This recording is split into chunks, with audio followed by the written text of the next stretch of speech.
Bismillahirrahmanirrahim. Assalamualaikum warahmatullahi wabarakatuh. Alhamdulillahirabbil alamin wa bihi nasta'in ala umuri dunya waddin. Wassalatu wassalamu ala asrofil anbiya wal mursalin wa ala alihi wa sahbihi ajma'in. Asyhadu an la ilaha illallah wahdahu la syarikalah wa asyhadu anna Muhammadan abduhu wa rasuluhu la nabiyya ba'da. Banyak yang melihat, sedikit yang mendengar. Banyak yang mendengar, sedikit yang memperhatikan. Banyak yang memperhatikan, sedikit yang mengerti.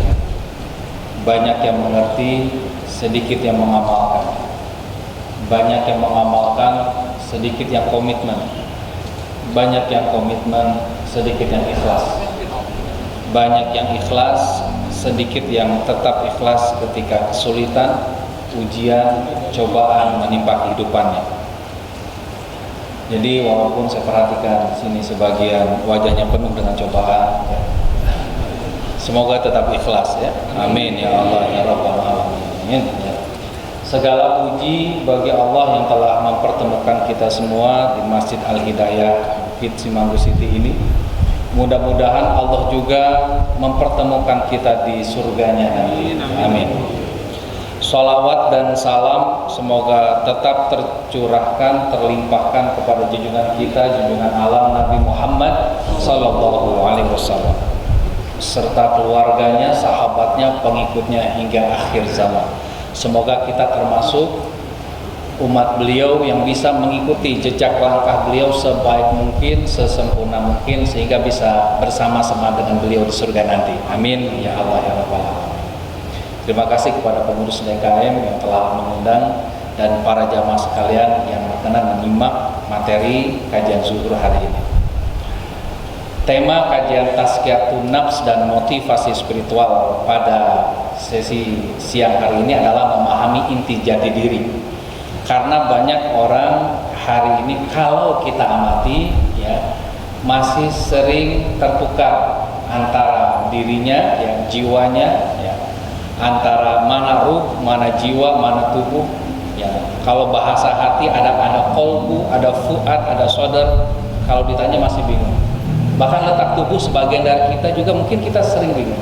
Ini contoh, boleh tangannya diangkat Bapak sekalian. Kita ini dulu refleksi ya. Oke, boleh ditutup, lebih kompak, buka, bagus, tutup, konsentrasi, buka, tutup, iya, fokus, arahkan ke dagu masing-masing, dipukul-pukul dagunya.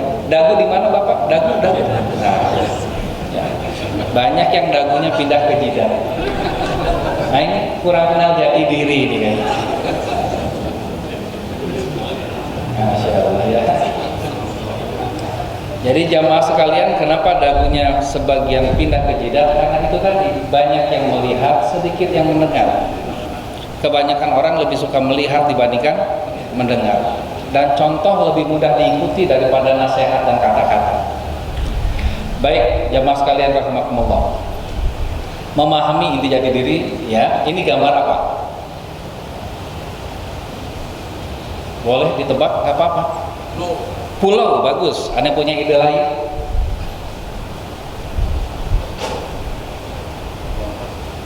Bebas. Peta, yes. Anda punya ide lain?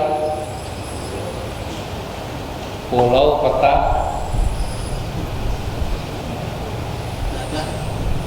Hah? Dada. Oh iya, bagus. Oh iya, mungkin dada ronsen ya mungkin ya. Oh iya, ronsen dada ya. Nah, jamaah sekalian, kenapa gambarnya sama tapi komentarnya beda-beda? Karena gambarnya gak jelas. Yes. Itu sebabnya hari ini kalau hidup kita dikomentarin orang macam-macam itu karena hidup kita gak jelas. Maka kita penting memperjelas jati diri kita. Ini motivasi awal. Kenapa sih materi ini penting? Memperjelas jati diri. Ketika sudah diperjelas, ya, semua sepakat. Nah, ini gambar sapi. Karena sudah diperjelas. Nah, jadi materi siang hari ini adalah rangkaian untuk bagaimana kita memperjelas UMI siapa diri kita. Ketika orang bertanya, ya, kamu siapa? Saya Kang Sen. Profesinya apa? Pekerjaannya apa? Jawabannya trainer, motivator, atau spiritual advisor. Seharusnya jawaban pertama orang beriman ketika ditanya, kamu siapa? Oh, saya adalah hamba Allah. Kita kadang-kadang lupa profesi utama kita dihadirkan oleh Allah Subhanahu wa Ta'ala di dunia ini adalah sebagai Abdullah. Baru yang kedua sebagai Khalifatul fil ard, bukan Khalifatullah ya bapak-bapak sekalian ya. Khalifatul fil ard. Kalau Khalifatullah itu artinya pengganti Allah. Ya. Ini Khalifatul fil ard, pengganti ya pimpinan sebelumnya yang ada di muka bumi. Khalifatul fil ard. Oke, baik. Kenapa pembelajaran jati diri ini penting? Masya Allah tabarakallah, ayat pertama yang diturunkan oleh Allah Subhanahu wa Ta'ala kepada Nabi Muhammad Sallallahu Alaihi Wasallam ketika di Gua Hiro adalah A'udzubillahi minasyaitonirrajim, Iqra bismi rabbikal ladzi khalaq, khalaqal insana min 'alaq. Bayangkan dari 6.326 ayat Al-Quran, ternyata ayat pertama turun bukan ayat tentang aqimus sholat, bukan ayat tentang menyuruh sholat, menyuruh zakat ya, atau ibadah lainnya, tetapi yang disuruh adalah disuruh mengamati. Bacalah dengan nama Tuhanmu yang telah menciptakan. Disuruh membaca, disuruh meneliti, disuruh mengamati, disuruh memperhatikan. Itu perintah pertama Allah kepada kita. Apa yang dibaca pertama kali? Ternyata bukan baca alam semesta yang luas, bukan itu dulu, tapi yang disuruh pertama kali dibaca oleh Allah, khalaqal insana min 'alaq, tentang penciptaan manusia yang dari segumpal darah. Berarti kalau kita mempelajari behavior, perilaku manusia, itu bagian dari ibadah yang sangat utama. Bapak-bapak yang belajar ilmu psikologi, kalau niatnya ibadah, Masya Allah tabarakallah, itu berarti mengamalkan surat Iqra Al-Alaq ayat pertama dan kedua. Ini adalah perintah pertama, mempelajari, mengamati manusia, mempelajari manusia. Nah, siang hari ini kita akan sama-sama belajar tentang manusia dengan konsep namanya Human Awareness and Quotient, kesadaran dan kecerdasan manusia. Ya, kita pelajari kesadaran dan kecerdasan manusia. Nanti kita akan belajar apa bedanya sadar dan cerdas dan selainnya. Baik. Jamaah sekalian rahimakumullah. Apa inti jati diri insan atau manusia? Seperti yang saya sampaikan tadi, yaitu yang pertama Khalifatul fil ard, yang kedua Abdullah. Ini ada Khalifatul fil ard di surat 2 ayat 30, di surat tentang Abdullah di surat Az-Zariyat ayat 56. Ada dua fungsi utama kita, satu sebagai leader, dua sebagai follower. Ini fungsi utama kita dihadirkan di muka bumi ini. Dan terus teranglah kepada diri kita masing-masing, sebagaimana saya coba melihat diri saya, seringkali lupa bahwa saya ini adalah leader sekaligus follower. Kalau kita kemana-mana, kita pergi, yang kita ingat profesi kita yang sifatnya keduniaan. Oh, saya seorang guru, saya seorang karyawan ya. Tetapi kesadaran, aware bahwa kita adalah hamba Allah, kadang kita lupakan kesadaran itu. Padahal kalau kita punya kesadaran employee of Allah, hambanya Allah, karyawannya Allah, maka ketika kita bekerja, kita kerja nggak lagi cari gaji, kita kerja nggak lagi cari kompensasi, tapi kita kerja, yang kita cari, yang kita jemput adalah rizki. Loh, apa bedanya Kang Zen? Gaji sama rizki? Apa bedanya kompensasi sama rizki? Kalau kompensasi terbatas, kalau rizki itu luas, kan begitu. Banyak orang kerja yang dicari kompensasi ya, padahal harusnya rizki, menjemput rizki dari Allah Subhanahu wa Ta'ala ya. Hai, sebagai Abdullah, Anda mengenal Allah, mencintai Allah, mengabdi kepada Allah. Itu tugasnya. Mengenal Allah, mencintai Allah, dan mengabdi kepada Allah. Dan sebagai Khalifatul fil ard, Anda bertugas untuk menjaga keseimbangan dan kelestarian ciptaan Allah, bekerja untuk Allah, dan memimpin memimpin diri dan dunia untuk menyelesaikan berbagai peran yang dimainkan. Dua fungsi utama ini kalau kita sadari, insya Allah kehidupan kita gak akan rumit-rumit amat. Yang membuat hidup kita rumit adalah permasalahan dunia yang seringkali kita ciptakan sendiri. Ini ayatnya tentang Abdullah, sangat tegas. A'udzubillahi minasyaitonirrajim. Wa ma khalaqatul jinna wal insa illa liya'budun. Dan tidak aku menciptakan jin dan manusia kecuali untuk mengabdi kepadaku. Ada kata kecuali atau melainkan. Ada kata penegasan di sini. Kalimatnya bukan kalimat lurus. Aku ciptakan jin dan manusia untuk mengabdi kepadaku. Bukan begitu kalimatnya. Tetapi ada kata tidak dan kecuali. Ada kata tidak dan melainkan. Sangat tegas. Contoh, bapak ngasih uang belanja sama istri. Mah, ini uang belanja 100.000 buat makan minum hari ini ya. Itu kalimat lurus. Tapi kalau ada penegasan, ya, mah, ayah tidak akan kasih uang 100.000 ini buat mama kecuali untuk belanja makan minum hari ini. Kalau uang yang pertama dengan kalimat lurus itu uangnya mungkin bisa dipakai buat yang lain. Ya.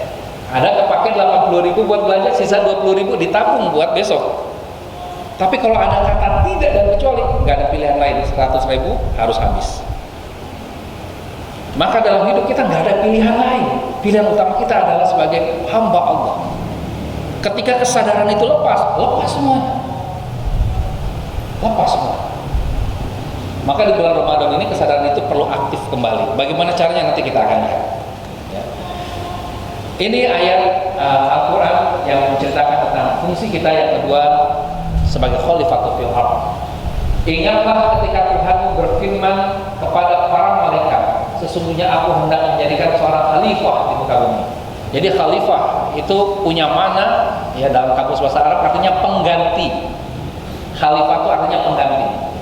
Maksudnya apa? Ya, ditafsirkan salah satu tafsir yang saya baca adalah ketika manusia itu ada di muka bumi, manusia menggantikan kepemimpinan sebelumnya. Ya, sebelumnya cuma nggak disebutkan siapa yang memimpin bumi, lalu digantikan oleh manusia, khalifah sebagai pengganti. Ya. Sesungguhnya aku hendak menjadikan seorang khalifah di muka bumi. Ya. Jadi ya fil ardi khalifah, maka disebut khalifatu fil ard, bukan khalifah Allah. Ya. Bukan khalifatullah, kadang masih banyak yang menyebutkan khalifatullah. Harusnya khalifatu fil ard. Allah nggak perlu pengganti, ya. Allah nggak perlu pengganti. Khalifatu fil ard. Mereka berkata, kenapa engkau hendak menjadikan khalifah di bumi ini, orang yang akan membuat kerusakan padanya dan menumpahkan darah, padahal kami senantiasa bertasbih dengan memuji engkau dan mensucikan engkau. Allah berfirman, sesungguhnya aku mengetahui apa yang tidak kamu ketahui. Hai, ya. Inti jati diri manusia yang perlu kita sadari yang utama adalah satu sebagai Abdullah, dua sebagai khalifah atau lengkapnya khalifatu fil ard. Jamaah sekalian rahimakumullah. Sekarang kita masuk ke human awareness and quotient atau hak disingkatnya, memahami dua level kesadaran manusia dan 6 level kecerdasan. Kecerdasan selama ini yang populer itu ada 4 level ya populer. Satu namanya physical quotient, pernah dengar ya. Kedua intelligent quotient. Ketiga emotional quotient. Yang keempat spiritual quotient. Ada 4 yang populer. Sekarang kita coba kembangkan ya berdasarkan struktur jiwa manusia berdasarkan ayat-ayat yang ada di dalam Al-Quran. Yang penting ya kalau nggak dikembangkan, Masya Allah ya.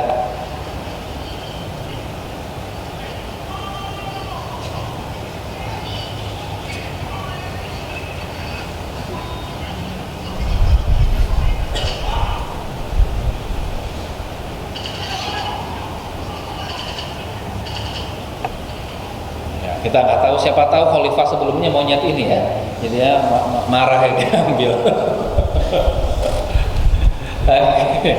Ya, intermezzo. Apa sih bedanya kesadaran dan kecerdasan? Ya, banyak orang yang ketika kepalanya sakit, dia mengatakan, aduh aku sedang sakit. Itu salah satu contoh pernyataan yang tidak sadar. Orang yang sadar akan menyatakan, kepalaku sakit, ya, aku terluka, ya, itu kurang sadar. Orang yang sadar, dia akan mengatakan dengan tepat, yang terluka bukan aku, yang terluka adalah tanganku. Perih rasanya aku disakiti seperti ini. Yang perih adalah rasanya aku. Maka ucapkan dengan lebih jelas. Orang yang punya kesadaran yang baik akan mengatakan, perasaanku perih dengan keadaan ini, tetapi pikiranku baik-baik saja, keyakinanku baik-baik saja, keimananku baik-baik saja. Yang perih cuma perasaanku. Ini bedanya kesadaran dengan kecerdasan. Jadi orang sadar, ya, dia tahu dia itu cerdas atau tidak. Sedangkan orang cerdas, ya, dia belum tentu memiliki kesadaran. Oke. Contoh lainnya. Misalkan bapak-bapak sekalian ada yang mau berangkat ke luar kota, ya, naik pesawat. Lalu pergilah ke Bandara Soekarno-Hatta. Dalam perjalanan menuju bandara tersebut, ya, qadarullah macet luar biasa, macet banget, ya, macet banget. Ya. Lihat jam, wah nanti telat ini, boardingnya, check-in yang telat. Allah, gimana berdoa, gemetar, deg-degan terus dalam perjalanan di jalan tol itu, deg-degan. Ternyata, alhamdulillah, ya, Allah sampaikan tepat 1 menit sebelum check-in. Ya. Bisa check-in, ya, alhamdulillah selamat, bisa boarding, naik pesawat. Setelah naik pesawat, terbang. Pas terbang di atas, bapak ngetes, ngecek, iseng pas lihat ke bawah, itu macet yang tadi. Pertanyaannya, ketika melihat kedua, pas macet tadi dilihat dari atas pesawat, apakah kita masih gelisah deg-degan? Padahal peristiwa macetnya masih ada. Apa yang membedakan? Nah ini ya, yang membedakan adalah adanya jarak sehingga bisa mengamati. Ketika kita tidak ada jarak dengan masalah-masalah yang ada dalam diri kita nggak bisa mengamati. Ketika kita nggak bisa mengamati, kita nggak bisa menyelesaikan masalah kita. Kenapa saya tahu ini namanya speaker? Karena ada jarak, saya bisa amati. Oh, ini speaker. Tapi kalau begini, ini apa ini? Gak bisa, saya nggak tahu ini speaker atau tidak. Terlalu dekat. Banyak orang hari ini hidupnya cerdas tapi nggak sadar karena dia melekat dengan masalah-masalah yang Allah hadirkan dalam hidupnya. Cerdas, pintar, tapi nggak sadar. Dan cukup banyak orang-orang yang bisa membantu menyelesaikan permasalahan orang lain. Tetapi ketika dia punya masalah yang sama, dia nggak bisa. Karena dia melekat dengan masalahnya, dia nggak bisa mengamati. Dan tidak sedikit dokter yang berani menyuntik anak orang, ratusan ribuan anak orang disuntik, anak sendiri nggak tega. Ada pembuangan. Nah, hari ini kita akan belajar sadar dan cerdas ada di mana. Ada awareness, ada quotient, ada kesadaran, ada kecerdasan. Jadi kalau bicara kesadaran itu akunya, yang mengamatinya, yang melihatnya. Sedangkan cerdas itu peralatan punya. Di dalam diri kita ini ada si aku yang bisa mengamati pikiran kita, mengamati tangan kita, mengamati cara kita melihat, mengamati cara kita berjalan. Ketika kita sholat, Allahu Akbar, si akunya tuh bisa melihat nih, saya ini sholatnya khusyuk atau enggak. Si akunya tuh mengamati, oh ini kurang khusyuk. Si akunya bisa kasih nasihat dan lain sebagainya kepada peralatanku. Peralatan kita apa? Ada tangan, ada kaki, ada muka, ada pikiran, ada perasaan. Itu bagian dari peralatan kita. Ya. Oke. Kalau diturunkan, aku ini berarti sang pengamat yang ada dalam diri kita. Contoh sekarang, bapak-bapak sedang duduk nih Pak ya. Coba bapak amati, bapak sedang duduk. amati. Oh gini ya duduk saya. Oh duduk saya begini. Oh duduk saya begini. Amati. Pengamatan begitu. Ya. Kita menyadari diri kita sedang duduk. Ya. Kalau kecerdasan itu yang diamati. Kesadaran itu bisa pelatih. Kalau kecerdasan itu pemainnya. Kalau dalam permainan sepak bola, yang main bola itu cerdasnya, yang sadarnya pelatihnya yang mengamati, yang ngatur. Nah, itu bedain kesadaran dan kecerdasan. Ya. Penanggung jawab kesadaran, ya. Kalau kecerdasan pelaksana, ya. Bosnya kesadaran itu, kalau kecerdasan itu anak buahnya, ya. Leadernya ini followernya, ya. Imamnya ini makmumnya, kan begitu ya. Maka kan pernah tuh di WhatsApp ada pertanyaan, ya, sah nggak sholatnya? Ya. Kalau makmumnya pakai peci putih, imamnya peci hitam, sah nggak sholatnya Pak? Bu? Ini intermezzo ya sekalian ya, biar nggak terjadi bismillahirrahmanirrahim ya. Bismillahirrahmanirrahim. Nah, kalau sudah masuk materi kan agak dalam ya. Sah nggak sholatnya kira-kira kalau ada sholat berjamaah, makmumnya pakai peci putih, imamnya peci hitam, sah nggak sholatnya? Tidak sah. Karena imamnya peci hitam, imam kan harusnya orang ya. Masa peci jadi imam, betul? Ya. Biar fokus saja ini. Nah, ini ya, kemampuan mengamati itu penting ya. Ada imam, ada makmum ya.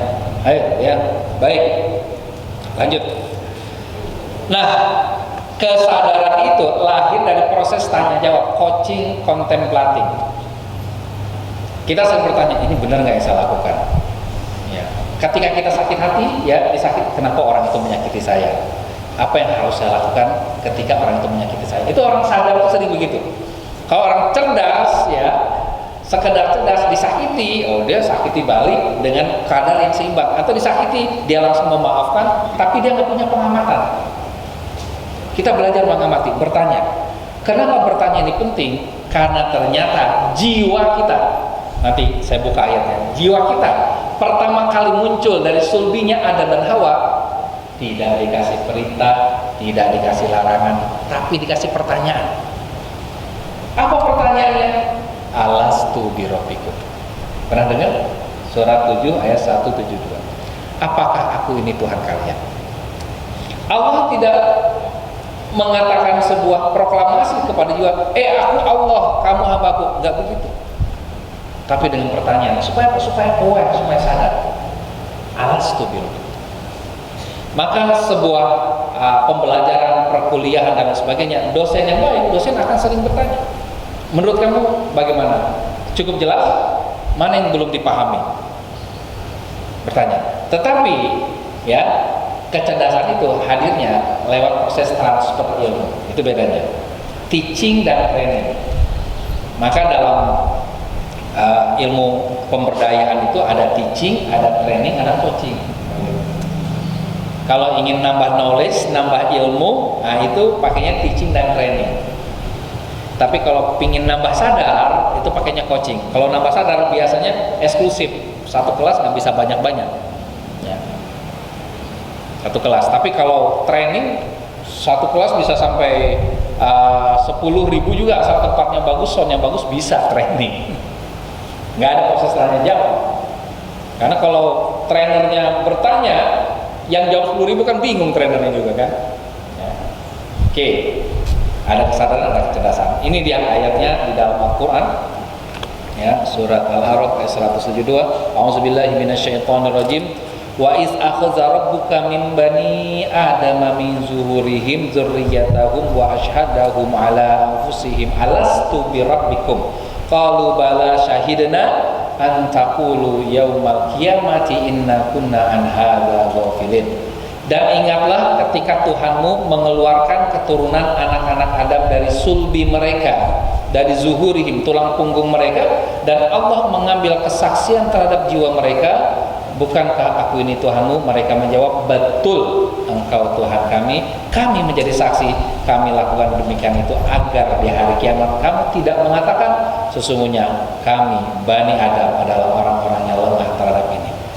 Ya, insya Allah ya. Baik, sekarang kita sudah bisa membedakan ada kesadaran, ada kecerdasan. Seorang yang sadar bisa mengamati, agar bisa mengamati sering-sering tanya jawab, bertanya kepada diri sendiri. Ya. Sekarang kita masuk mengenali 3 unsur pembentuk jati diri. Ada ruh, ada jiwa, ada tubuh.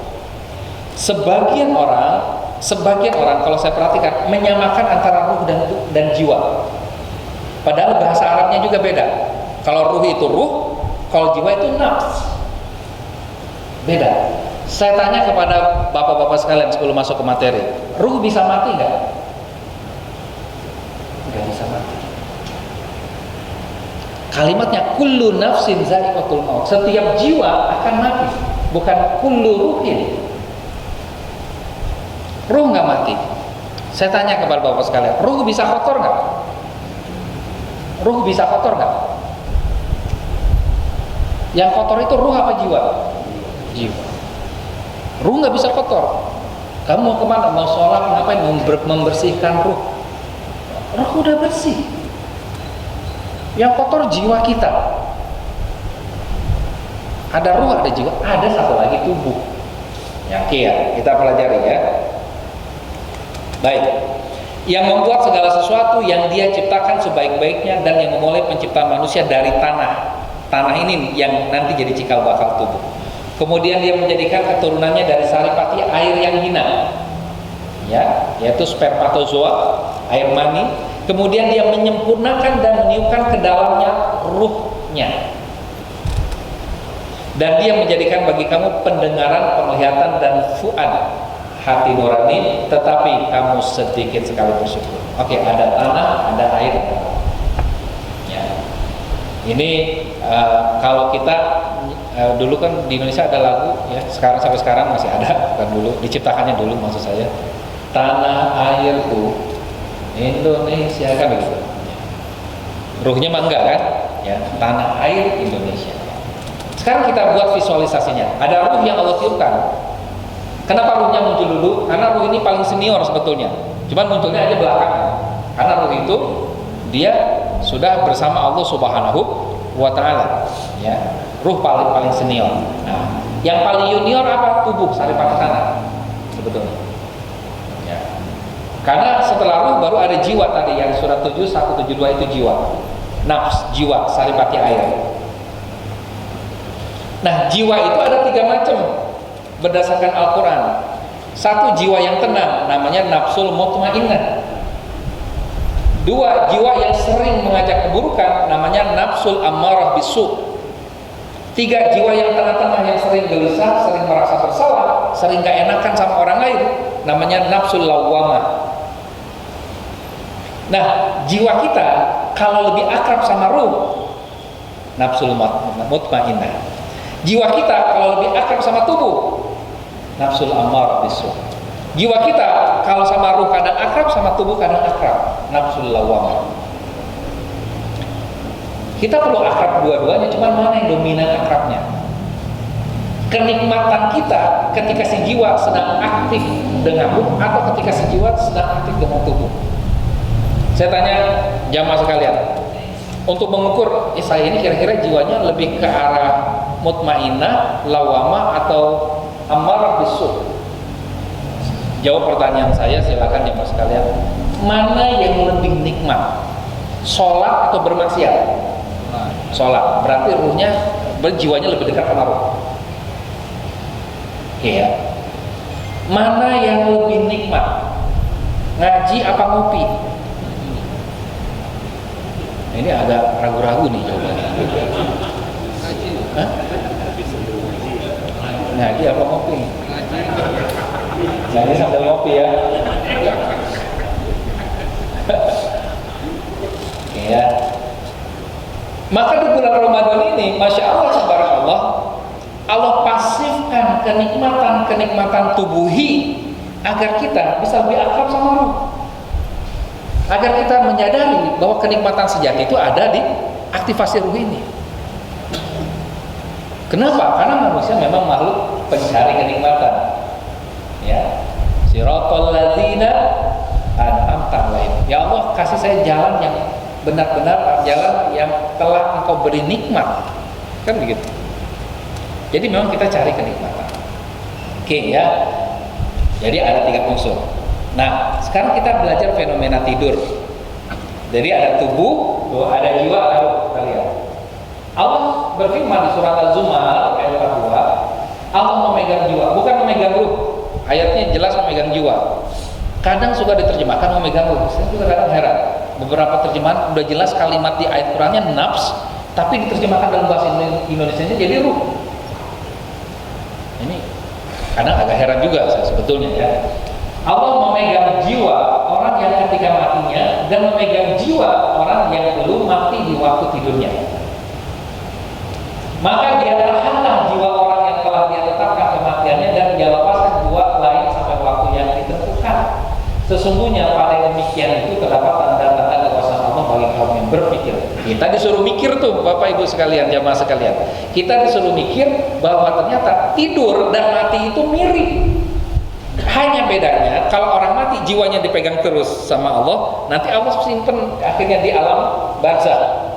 Tapi orang yang tidur jiwanya Allah balikin. Kan suka ada yang nanya, Kazim, kalau orang tidur ruhnya di mana? Ya tetap di kasur. Yang pergi jiwanya. Jadi gini gambarannya, yuk kita lihat. Tuh, jiwanya dipegang sama Allah. Yang tersisa di kasur tinggal siapa? Tubuh sama ruh. Ya. Iya, bisa dipahami Pak ya? Jiwanya yang layak, jiwanya dipegang sama Allah, di laundry, dibersihin tuh sebetulnya. Maka tidur itu sebetulnya bagian dari tazkiyatun nafs. Pusing, stres, tidur aja, nggak apa-apa. Ya, itu bagian dari tazkiyatun nafs. Ya. Marah, emosi daripada kita melakukan hal yang lain yang nggak penting, tidur. Ya, nanti sama Allah jiwanya dipegang, dibersihin, di laundry, dibalikin lagi pas bangun seger. Ya, syaf, ya. Jadi ketika jiwa pergi meninggalkan ruh dan tubuh, jiwa sedang dipegang oleh Allah. Itu namanya fenomena tidur. Kan yang bertanya mungkin berikut, terus kalau mati apa fenomenanya? Nah kalau mati fenomenanya begini, jiwa sama ruhnya yang pergi, yang di kasur tinggal tubuh, kan begitu. Ini kan bagian dari belajar mengenal jati diri kita. Jiwa sama ruhnya pergi. Perginya kemana? Ketika ruh dan jiwa pergi meninggalkan tubuh, akhirnya tubuh kembali ke tanah, jiwa kembali ke alam akhirat, dan ruh kembali kepada Allah Subhanahu wa Ta'ala. Nanti yang dihisab, ruh apa jiwa dihisab? Jiwa. Yang dihisab jiwa. Maka yang perlu dibersihkan jiwa. Maka materi hari ini tema besarnya tazkiyatun. Nah, pembersihan jiwa, bukan tazkiyatun ruh. Ruh mah nggak perlu dibersihin. Justru ruh itu yang membantu membersihkan jiwa. Oke ya. Nah, maka kita latihan tidur husnul khotimah adalah pintu menuju kematian husnul khotimah. Bagaimana ciri-ciri tidur husnul khotimah? Ya kita lihat aja ketika kita tidur masih sering mimpi serem atau enggak. Kalau masih sering mimpi serem, itu tanda-tanda jiwanya itu memang masih banyak yang perlu dibersihkan. Sering gelisah dan sebagainya. Susah tidur itu tanda-tanda secara ya ilmu ini lah gitu ya. Saya nggak usah sebut ilmu ma'rifat macam-macam. Ilmu ini orang yang susah tidur itu berarti tanda-tanda bakal susah mati. Nauzubillah ini. Bayangkan tidur cuma jiwa doang yang lepas tuh. Kalau mati jiwa dan ruh. Maka kita perbaiki kualitas diri kita, kualitas kepasrahan kita. Sekarang yang sedang saya latih ini masih kadang saya pakai kadang-kadang, tapi ini baru 1 pekan. Ya, saya latih itu tidur tanpa bantal, tanpa guling. Kenapa perlu saya latih itu? Karena ternyata saya merasakan secara sendiri ketika tidur pakai guling itu nyaman, tapi saya melekat sama makhluk. Tidur pakai bantal nyaman, melekat sama makhluk. melatih tidur ya dalam posisi mati kan gini ya atau gini ya, tidur berlepas. Dan memang ya apa ya, awalnya nggak nyaman dan sampai sekarang masih sering nggak nyaman ya, tapi saya mau melatih dan saya meyakini ya, bapak-bapak boleh coba ya, meyakini bahwa salah satu ya latihan husnul khotimah adalah tidur berlepas dari genggaman dunia. Kita hanya berserah sama Allah Subhanahu wa Ta'ala. Oke ya, baik. Sekarang kita masuk ke haknya. Human awareness quotient.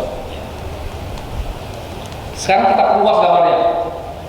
Nah ini perlu ketelitian nih orang-orang terpilih yang bisa memahaminya ya.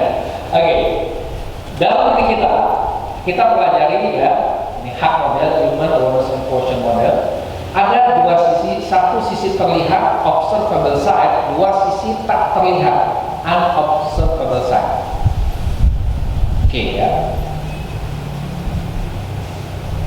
Ada sisi yang terlihat tubuh kita, ada sisi yang tidak terlihat. Salah satunya atom-atom di tubuh kita tidak terlihat. Perasaan kita tidak terlihat. Ya. Ada sisi-sisi begitu, tapi perasaan berefek dari sesuatu yang terlihat. Nah, bapak-bapak dulu memilih istri yang sudah menikah itu karena faktor cantiknya atau karena faktor solihnya? Dua-duanya, ya Masya Allah. Nah, yang faktor yang terlihat ini diwakili oleh tubuh, faktor yang tidak terlihat diwakili oleh ruh, kan gitu. Oke ya, saya kalau ada ibu-ibu suka saya tanya, Bu, lebih suka punya suami yang penuh kasih sayang atau suami yang penuh kasih uang?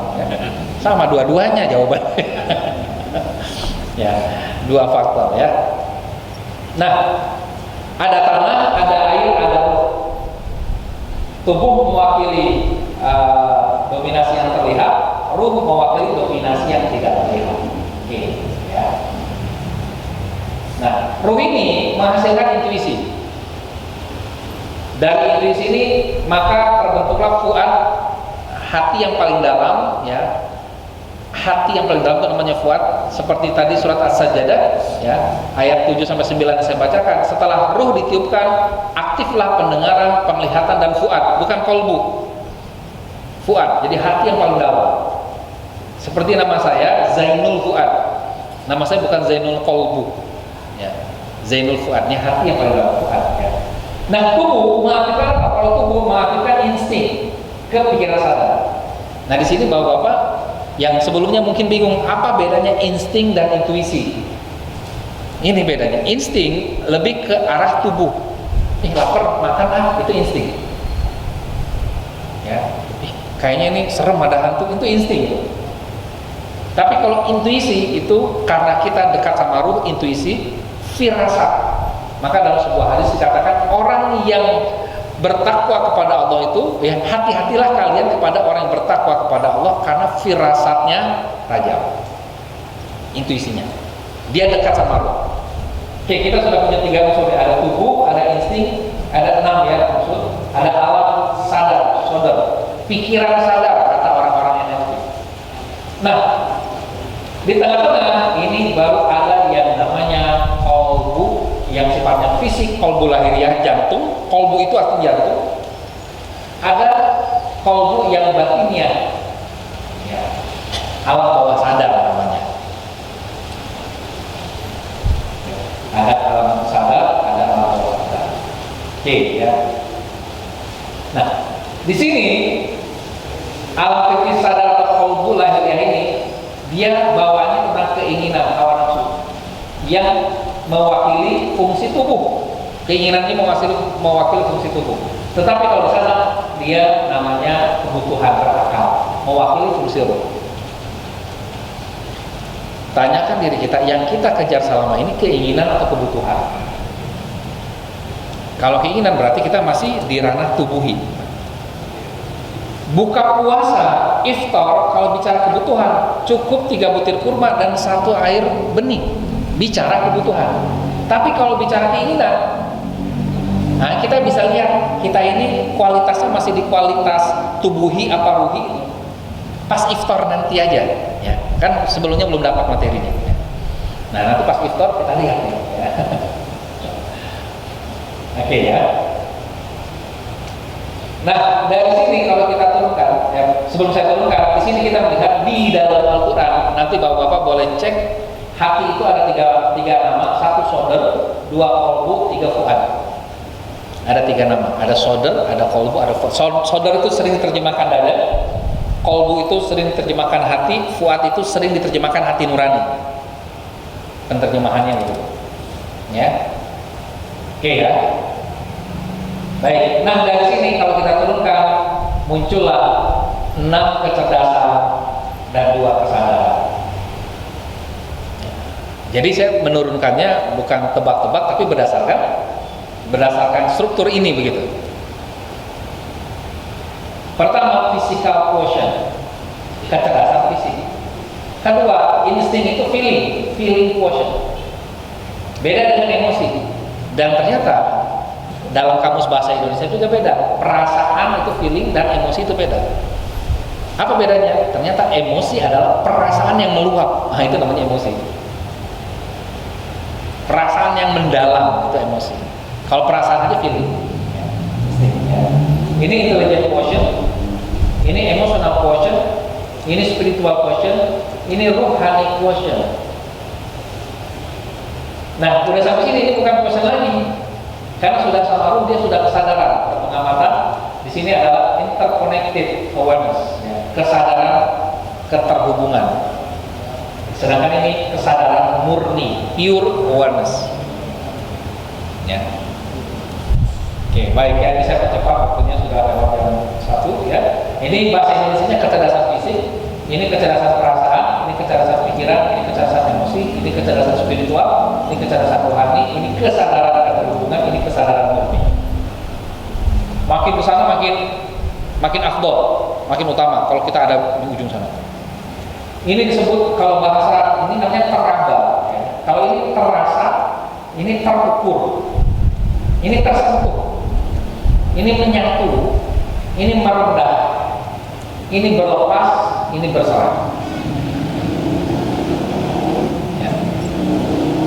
Kalau kita lihat lagi ya, ini namanya penampilan, ini namanya perasaan, ini namanya pikiran, ini namanya emosi, ini namanya keyakinan, ini namanya ketulusan, ini namanya keseimbangan, ini namanya keikhlasan. Yang sudah nikah dulu nikahnya karena faktor apa bisa kelihatan, ya. Misalnya si Akang sama si Nengnya nanya, Kang kenapa pengen nikah sama saya? Habis kamu cantik, berarti apa? Karena faktor apa tuh? Penampilan. Berarti ini nikah level terendah. Ya, nggak apa-apa sih daripada nggak nikah, betul nggak? Ya. Siapa tahu ada jomblo aku di sini ya. Ya. Akang kenapa pengen nikah sama saya? Nah, Akang senang aja sama Neng, berarti perasaan.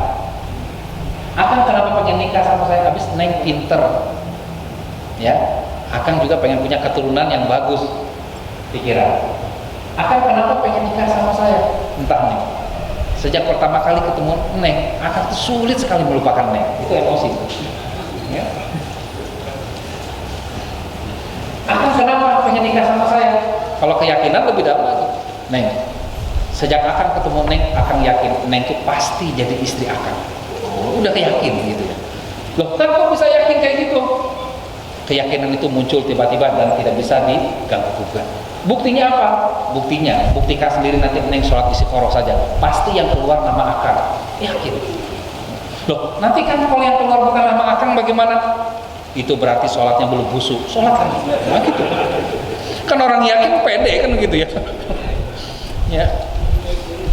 Iya. Kalau ketulusan, nah ini udah tulus, sudah susah ceritanya. Tulus soalnya ya. Keseimbangan ya.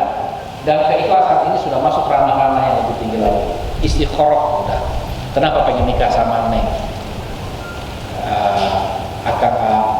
Neng, Akang itu sebetulnya ada 10 kandidat yang Akang ingin pilih. Tetapi dari 10 kandidat itu Akang tidak mau memilih berdasarkan keinginan hawa nafsu Akang berserah diri kepada Allah Subhanahu wa taala. Allah yang paling tahu apa yang seimbang. Akan tulus menerima apapun yang Allah berikan. Terus Akang sholat istiqoroh dan ternyata 3 kali sholat istiqoroh, 3 kali Akang mimpi yang keluar nama Neng. Jadi akan datang ke sini karena memang perintah dari Allah.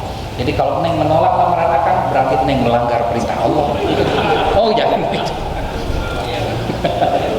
Oh boleh juga itu. Oh paksa ya.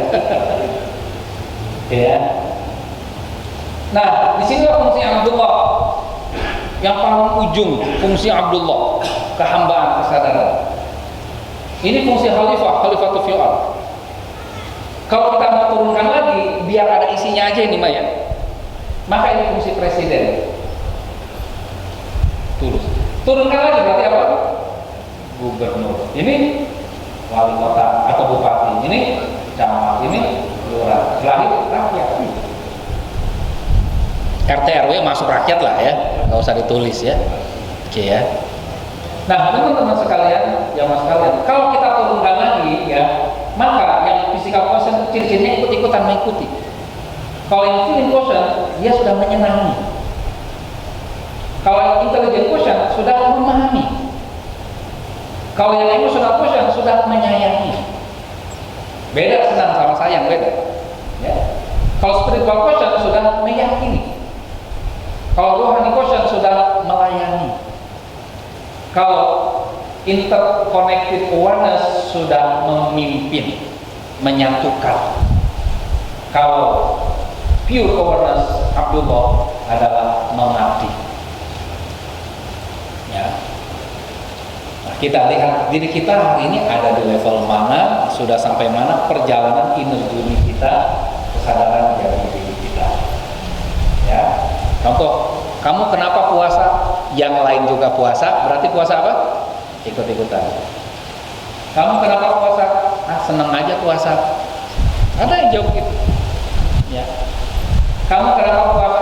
Saya paham puasa itu bagus buat kesehatan saya. Ya. Kamu kenapa puasa? Saya menyayangi orang-orang di dunia sana. Bisa begitu. Dia puasa karena menyayangi orang lain, menyayangi tubuhnya. Ya. Kamu kenapa puasa? Saya yakin puasa ini bagian dari yang Allah perintahkan.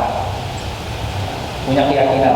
Udah ada keotomatisan. Jadi kalau ada terima perintah puasa itu udah nyaman aja, udah bagian dari otomatis. Sebagaimana jamaah di sini kalau dengar azan Allahu Akbar, tekadnya itu udah didorong untuk pergi sholat. Ruhnya tuh udah dorong. Nah, itu udah sampai ranah spiritual quotient minimal.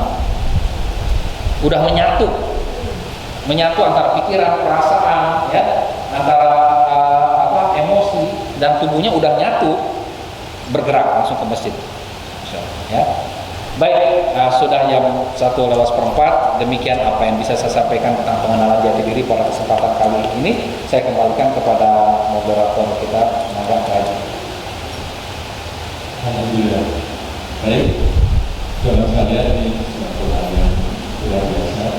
Kita ini bagaimana kesadaran kita tentang kota ini, posisi kita. Sebelum besok, seperti saya sampaikan tadi, kalau ada yang ingin tanya boleh angkat tangan dulu di berikan bulan. Ini jarang-jarang loh, kayaknya mahal ini datang ke sini. Jelas. Saya punya buku nih, bagus. Yang tanya dikasih buku, bukunya luar biasa, manajemen waktu. Tanya, boleh. Silakan. Masih ada 2 lagi, boleh. Assalamualaikum warahmatullahi wabarakatuh. Waalaikumsalam.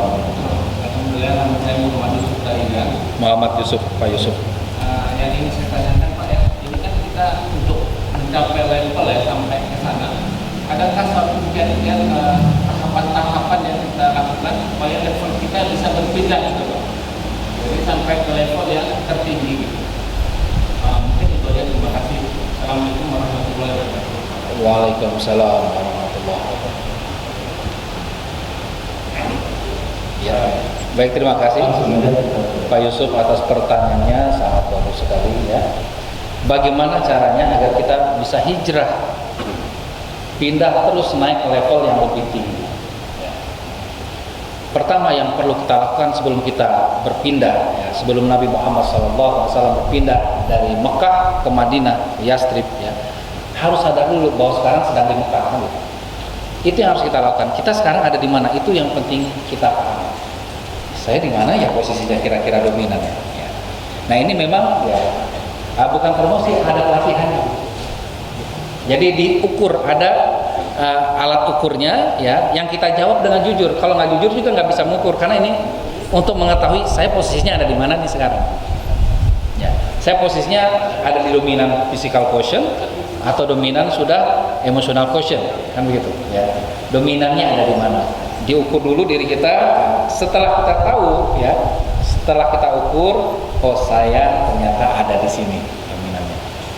Maka yang kita lakukan berikutnya adalah kita lakukan aktivitas-aktivitas yang bukan aktivitas baru, tapi aktivitas-aktivitas yang Allah perintahkan, yang dan Rasulullah Shallallahu Alaihi Wasallam perintahkan kepada kita dengan kesadaran yang lebih tinggi, itu saja. Jadi ya, untuk menarik kita ke level pure awareness, kita harus berada senantiasa dalam kesadaran saya hamba Allah, saya hamba Allah. Misalkan tiba-tiba ada yang ngomong kita, mencaci kita, langsung itu yang mencaci itu adalah hamba Allah, saya juga adalah hamba Allah. Berarti kalau dia mencaci saya bukan semata-mata kemauan dia, tetapi itu adalah Allah yang menggerakkan hatinya untuk mencaci saya. Kalau saya marah sama dia, berarti sebetulnya saya marah sama kehendak Allah Subhanahu wa taala. Terus dibangun tuh kesadaran hamba Allah itu. Nanti lama-lama digeser sendiri pelan-pelan. Ya. Dan itu perjalanannya tidak mudah dan seharusnya sudah selesai sebelum meninggal dunia gitu. Ya. Jadi sebelum meninggal dunia kita sudah istiqomah komitmen di dua kesadaran itu. Abdullah dan Khalifah. Ketika kita mimpin sebagai khalifah, ciri-cirinya sederhana. Kalau orang mentalnya bukan mental khalifah, mimpin, nyuruh, orang harus nurut sama dia. Kalau orang nggak nurut, dia marah. Itu belum khalifah. Kalau khalifah, dia mentalnya nasehator, bukan hidayator. Dia hanya pemberi nasihat, tapi yang ngasih hidayah Allah. Dan ketika yang dia suruh, dia perintah pun bergerak. Tidak ada kebanggaan, saya jago mimpin, enggak. Tapi dia tahu itu Allah yang menggerakkan. Nah, kesadaran-kesadaran itu yang terus dibangun. Terus fokus berada di kesadaran Khalifah dan Abdullah. Insya Allah lama-lama Allah akan geser. Lama-lama kenikmatan kita. Lama-lama pas ngaji itu nikmat, ngopi nikmat. Tapi lama-lama kok ngaji tambah nikmat ya? Nah gitu ya. Ngopi ya nikmatnya tetap. Gitu. Tapi ngaji semakin nikmatnya. Kenapa? Karena sudah bergeser kesadarannya. Begitu Pak Yusuf. Kurang lebih yang bisa saya jawab. Wallahu a'lam bishawab. Baik, terima kasih. Ada lagi?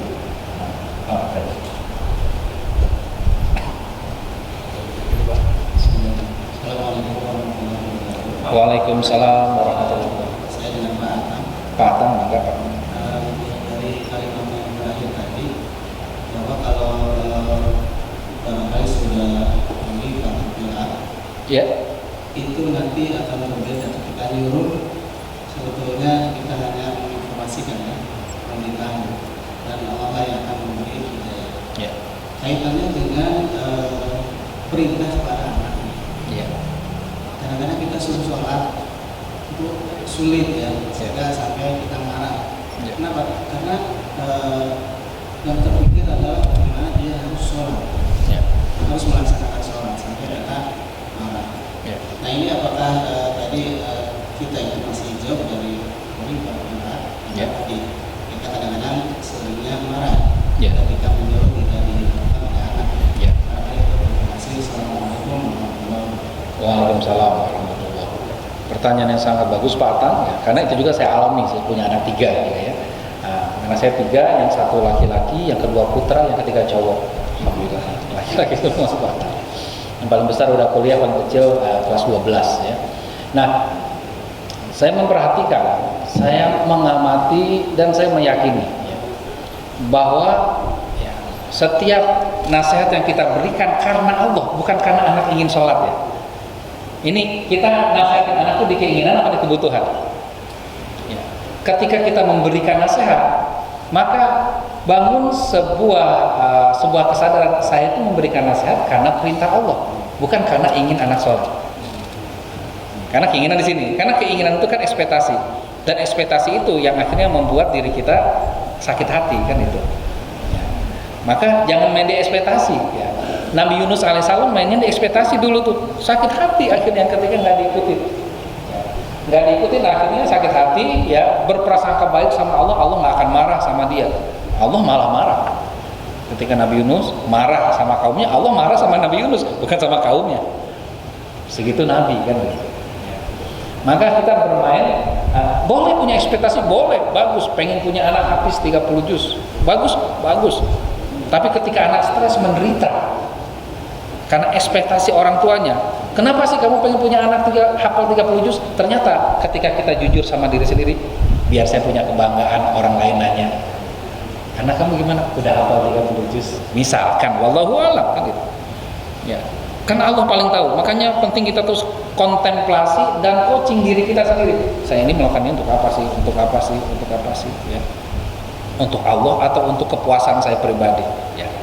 Nah, salah satu ciri tadi bahwa kita ekspektasinya lebih besar kepada anak dibandingkan kepada Allah, ya, marah ketika anak nganggur. Maka kita harus punya ini tadi merendah, berlepas, berserah. 3 titik itu, merendah serendah-rendahnya hadapan Allah, melepas berserah.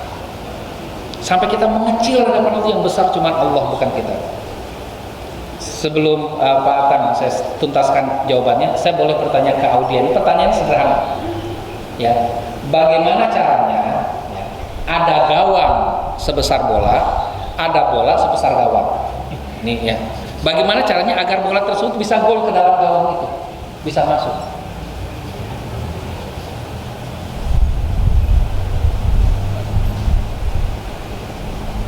Caranya bolanya dikempesin, ya enggak? Ya. Kempesin itu apa? Bolanya dikecilin, dilepasin anginnya, merendah serendah-rendahnya, dia berserah diri, gol. Solusi itu akan jadi besar kalau kita mengecil di hadapan Allah, tapi solusi akan kecil kalau kita merasa besar di hadapan makhluk. Kan begitu. Surat Al-Asy itu, maka dalam parenting itu harus tetap dipakai watawasau bil haq watawasau, saling nasihatin. Kita sebagai ayah harus sering nanya juga sama anak kita, ada masukan nggak buat Abi? Ada masukan biar kamu lebih senang punya Abi seperti Abi. Itu mungkin batang jawabannya ya. Allah alam besar. Jadi pertanyaannya untuk kita semua ya. Satu lagi Pak, boleh? Ada 3 menit lagi.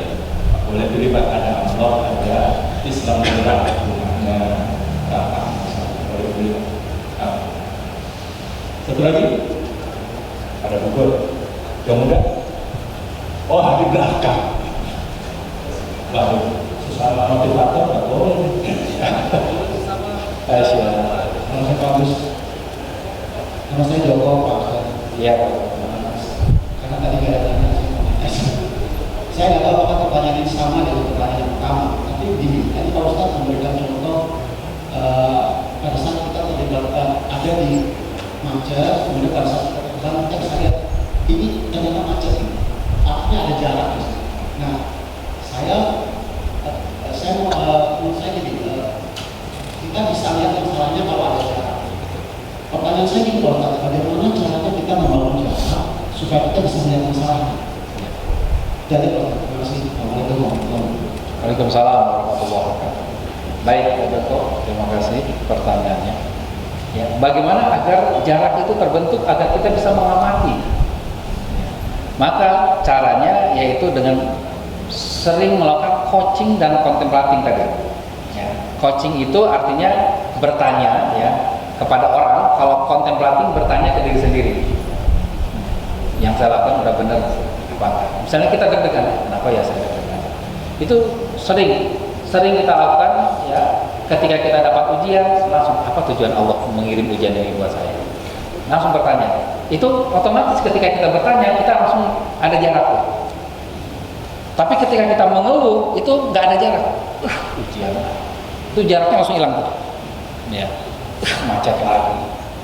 Tapi ketika kenapa Allah hadirkan macet di saat saya sedang buru-buru mau apa tujuan Allah? Itu langsung ada jarak. Ketika kita bertanya, kita akan berpikir. Ketika kita berpikir, feeling kita akan menjadi stabil. Kalau feeling stabil, kesininya stabil. Kan feeling ada di sini. Secara insting kalau macet nggak aman nih, telat. Kan insting itu aman apa tidak aman, itu insting.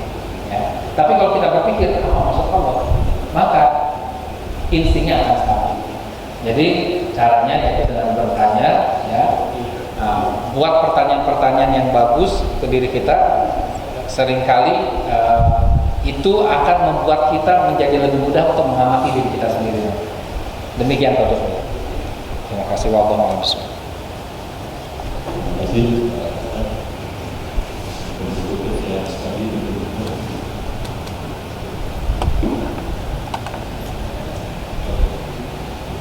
Baik, saya kembalikan ke Pak Ustaz pada sesi waktunya. Jadi terima kasih teman sekalian. Mungkin kita tutup pertemuan ini dan kembalikan ke Ustaz.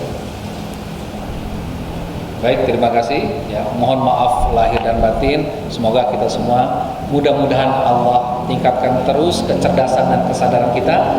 Kita bisa berhijrah dan bisa komitmen berada pada kesadaran Abdullah dan Khalifatul fil ard. Amin amin ya Allah ya rabbal alamin. Wallahu a'lam bishawab. Assalamualaikum warahmatullahi wabarakatuh. Waalaikumsalam.